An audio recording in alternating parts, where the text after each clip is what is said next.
Terima kasih buat Anda yang sudah bantu support channel Dongeng Donghua ini. Semoga selalu diberi kesehatan, dimudahkan segala urusan, dilancarkan usahanya, dan dimudahkan rezekinya. Bagi yang baru bergabung, jangan lupa bantu subscribe. Aktifkan tanda lonceng. Klik like, komen, dan share channel Mimin ke penjuru alam semesta. Oke, silahkan pasang headset dan siapin secangkir kopi. Mari kita kancutin ceritanya. Martial Master, Dongeng Donghua. Bab 5542. Tidak sabar. Setelah mendengar kata-kata utusan suci teratai hitam, napas Taiyin Mingnu menjadi lebih cepat. Anda harus tahu berapa tahun yang dia habiskan sebelumnya. Dan dia hanya 50% menyatu dengan Black Lotus Saint, tapi sekarang Black Lotus Saint benar-benar mengatakan bahwa selama dia menelan parasit pria di depannya, dia bisa menyelesaikan semua tugas dalam waktu 100 tahun fusion. Bagaimana ini tidak membuat Taiyin Mingnu terasa panas? Apakah kamu yakin itu benar? Kegembiraan yang tak ada habisnya langsung muncul dari dalam mata Taiyin Mingnu. Sejak bekerja sama dengan klan Abais, dia tidak punya jalan keluar lain, jika dia ingin tetap berdiri di dunia bawah ini. Dia hanya bisa memilih untuk terus bekerja sama dengan klan Abais dan menjadi juru bicara mereka. Karena klan Abais ditolak oleh aturan Laut Kosmik, tidak mudah bagi mereka untuk datang. Pada saat itu, dia akan menjadi salah satu orang terkuat di seluruh Laut Kosmik.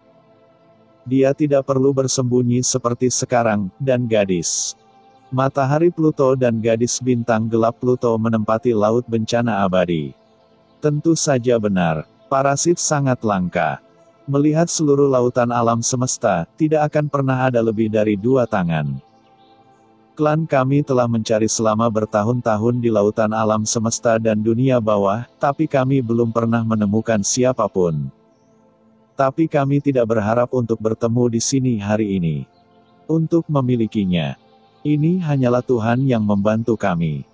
Utusan suci teratai hitam juga gemetar karena kegembiraan.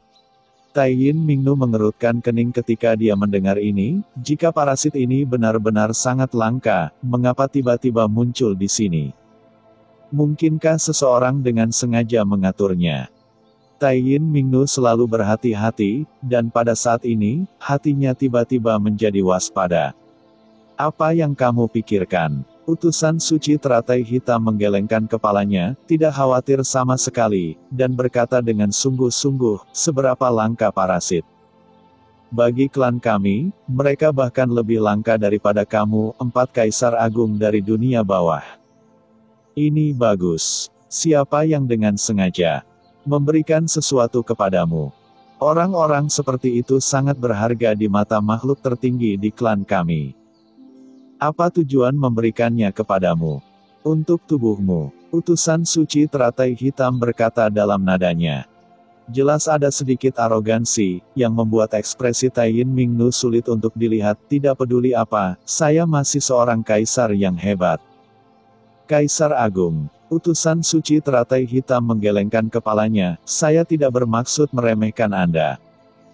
Di mata klan kami, seorang kaisar agung seperti Anda bukanlah apa-apa. Saya tidak tahu berapa banyak kaisar agung yang pernah ada dibunuh oleh klan kita selama bertahun-tahun. Siapa yang ingin menjadi sepertiku?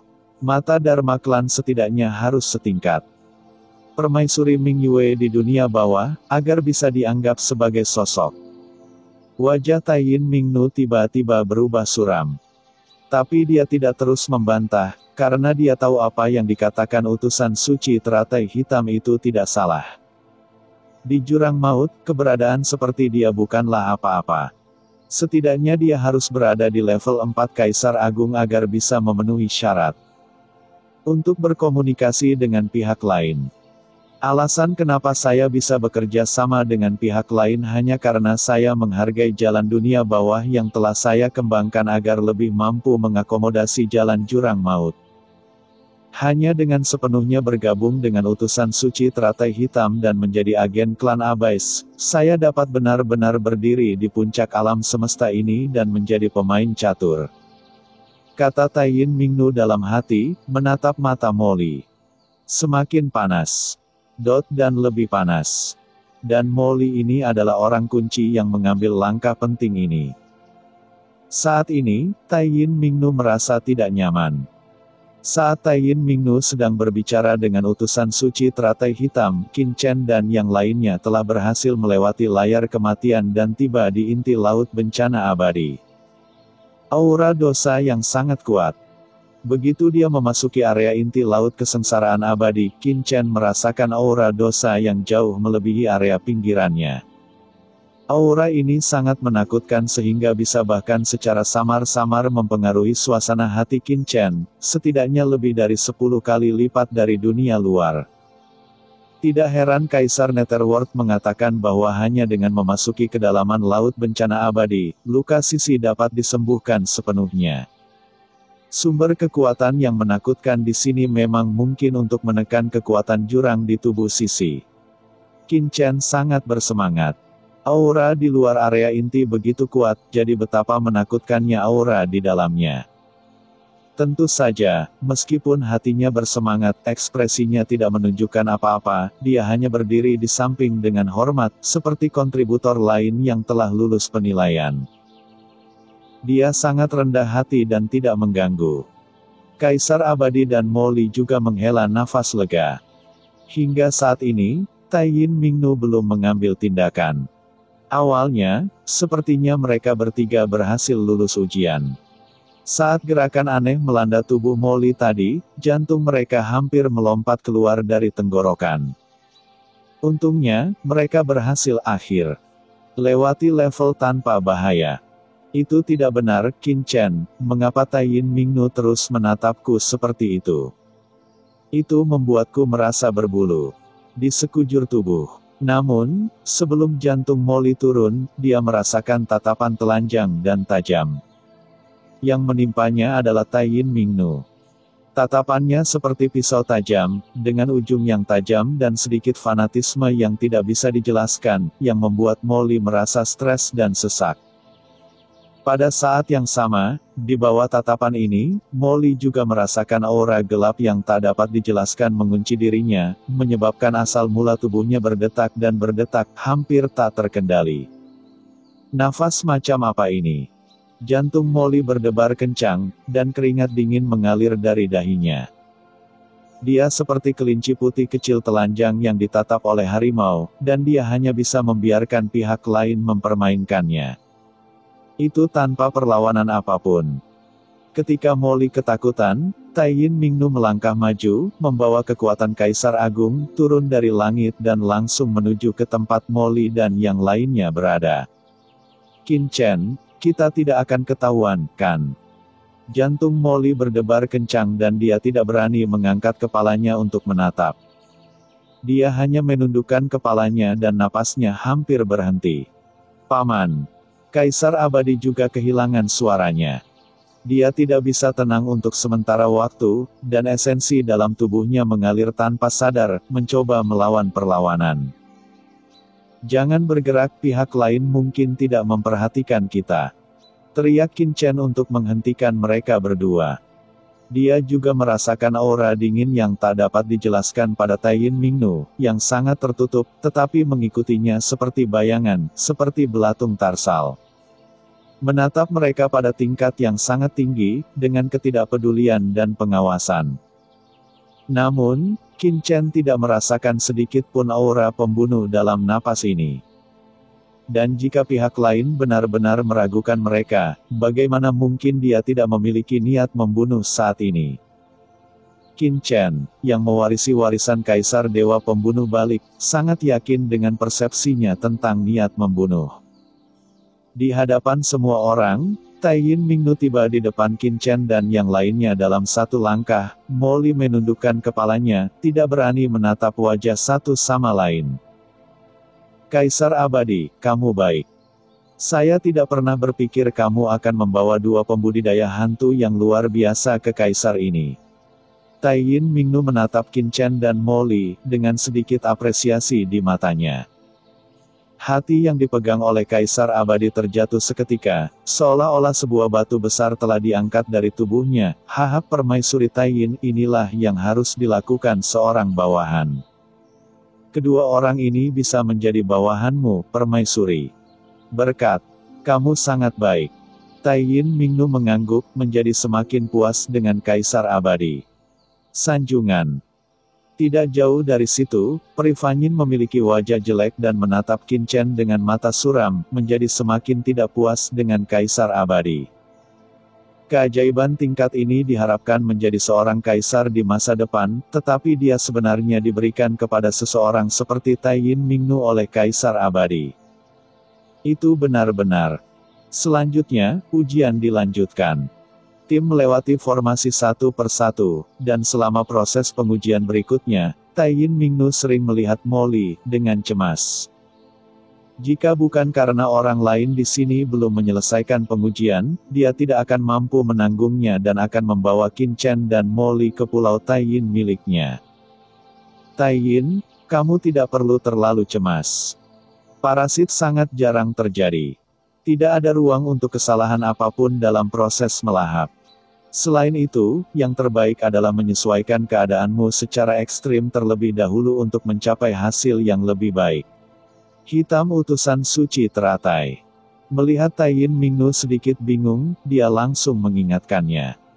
Ketika Taiyin Mingnu mendengar ini, dia segera menarik napas dalam-dalam. Utusan suci teratai hitam benar.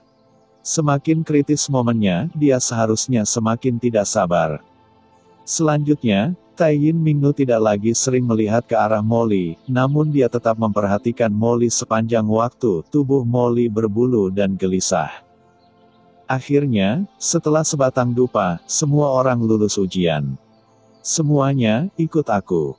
Taiyin Mingnu tidak sabar untuk naik ke langit dan memimpin jalan, dan semua orang segera mengikuti. Angin kencang menderu-deru, dan saat semua orang masuk lebih dalam ke laut bencana abadi, kuasa dosa di sekitar mereka menjadi semakin kuat. Di dunia yang kacau, Sisi tiba-tiba berdiri saat ini, setelah memasuki area inti laut bencana abadi, asal mula tubuhnya menjadi semakin gelisah. Seolah-olah seekor ikan telah kembali ke laut dan seekor elang terbang ke langit, merasa sangat rileks. Tapi dia tahu ini belum waktunya, jadi dia semakin menekan aura asli di tubuhnya, agar tidak menimbulkan masalah pada Qin Chen. Sekitar 1 jam setelah dupa dibakar, sebuah pulau kuno yang gelap tiba-tiba muncul di hadapan semua orang. Paman, ini Pulau Taiyin. Ini juga salah satu dari 7 pulau teratas di luar kawasan inti laut bencana abadi. Setelah Pulau Taiyin, itu adalah kawasan inti laut bencana abadi. Bencana, tempat tinggal tuannya. Kaisar Abadi berkata dengan penuh semangat. Saat itu, dia juga tinggal di salah satu dari 7 pulau inti, tetapi sekarang dia bahkan tidak dapat mengingat sudah berapa tahun dia tidak berada di sini. Pulau Taiyin sangat megah dan besar, diselimuti oleh formasi yang sederhana dan sederhana. Segera setelah Taiyin Hades kembali ke pulau.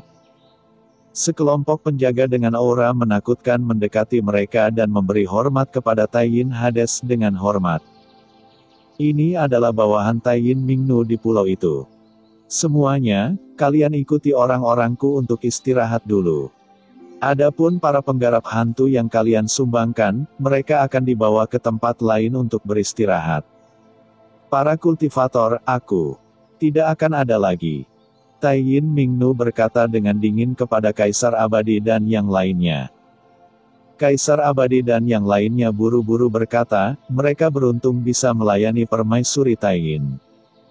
Yuhu, bawalah para penggarap hantu yang kamu sumbangkan ke tempat retretku.